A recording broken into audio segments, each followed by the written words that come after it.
সালিশ বসে গ্রামে, সেখানে আমি তেমন কোনো বিচার পাইনি। শুধুমাত্র 20,000 টাকা দিয়েছিল সালিশে আমাকে।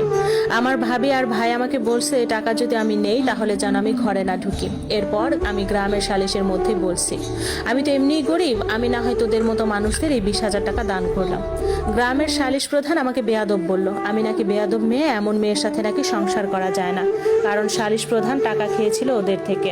তারপর সবার সামনে আমাকে আবার 3 তালাক দিল। তখন এত কাগজে কলমের বিয়ে এত প্রচলন ছিল না আমাদের গ্রামে। আমার জামা কাপড়গুলোও দেয়নি, কিছুই দেয়নি। উল্টো আমাকে আর আমার ভাবিকে বলল আমরা চরিত্রহীন, আজ গরিব বলে বিচার পাইনি। উল্টো আমার শ্বশুরবাড়ির মানুষ বলল আমরা জারদ সন্তান, আমাদের বাপেরও পরিচয় নাই।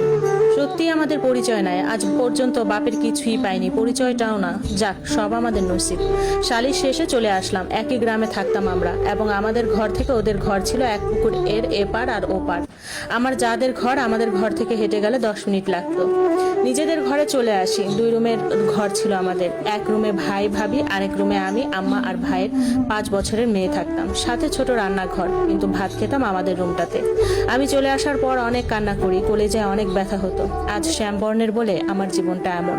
ঘরে বসে কাঁথা সেলাই করতাম, মানুষের ধান শুকাতাম। কেউ কোনো কাজের জন্য ডাকলে করে দিতাম, মোড়া বানাতাম, শীতল পাটি বানাতাম। জায়গার অভাবের জন্য হাঁস মুরগি কিনতে পারি নাই। ভাবি খুব আদর করতো আমাকে। আমাদের কোনো আত্মীয় স্বজন ছিল না যে কারো বাড়িতে বেড়াতে যাব। আমার জন্য তখন বিয়ের প্রস্তাব আসা শুরু করলো। বয়স্ক লোক আসতো বেশি। আমার মা আমার ভাবিকে অনেক বকা দিত, কারণ আমার ভাবি এসব বয়স্ক লোকদের কাছে বিয়ে দিতে চাইতো না বলে।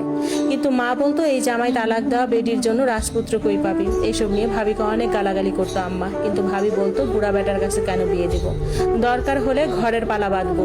এরপর মধ্যে ভাবি অনাকাঙ্ক্ষিতভাবে আবার গর্ভবতী হয়ে যায়। ভাবি অনেক অসুস্থ হয়ে যায়। আমি ঘরের সব কাজ করতাম, ভাবিকে শুধু হাত ধোয় ভাত খাওয়াতাম, কিন্তু উনি টুকিটাকি করতে চাইতো। আমি শুধু আমার স্বামীর সুখ দেখতাম।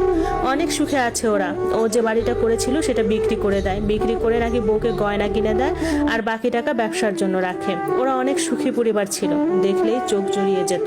আর আমার মনে শুধু আগুন জ্বলতো, কিন্তু চোখে কোনো পানি আসতো না। এর মধ্যে বর্ষাকাল আসে। বর্ষাকালে তেমন কাজকর্ম থাকে না। ভাবির শরীর এত খারাপ যে বলার মতো না। ওনাকে ডাক্তার দেখাইতেই জমা টাকা সব চলে যায়। ওনার জরায়ের মুখ খুলে যায় 4 মাসের সময়। তখন মেডিকেলে ভর্তি করায়, আবার সেলাই করে দেয়। এসব নিয়ে অনেক অনেক টাকার বিষয় ছিল। আমার একটা চেন ছিল, সেটা আমি বিক্রি করে দিই ভাবির চিকিৎসার জন্য। আমার ভাবি সবসময় বলতো আল্লাহ আমাকে অনেক সুখী করবেন। দিন চলে যায়, থেমে থাকে না। ভাবির অবস্থা খুব খারাপ হয়। ডেলিভারির সময় হয়েছে, ওনাকে যে মেডিকেলে নিয়ে যাব সেই টাকা ছিল না। ওনার অবস্থা খুব খারাপ ছিল। তখন আমি আমার এক বাড়ির পাশের ভাইকে নিয়ে আমার স্বামীর বাড়ির পাশে গেলাম। আমি ঘরে যাইনি, পাশে দাঁড়িয়েছিলাম। ভাইটাকে দিয়ে ডাকালাম। ও আসার পর ওনার পায়ে ধরে 10,000 টাকা ভিক্ষা চাইলাম। সে বলল 10,000 টাকা নেই,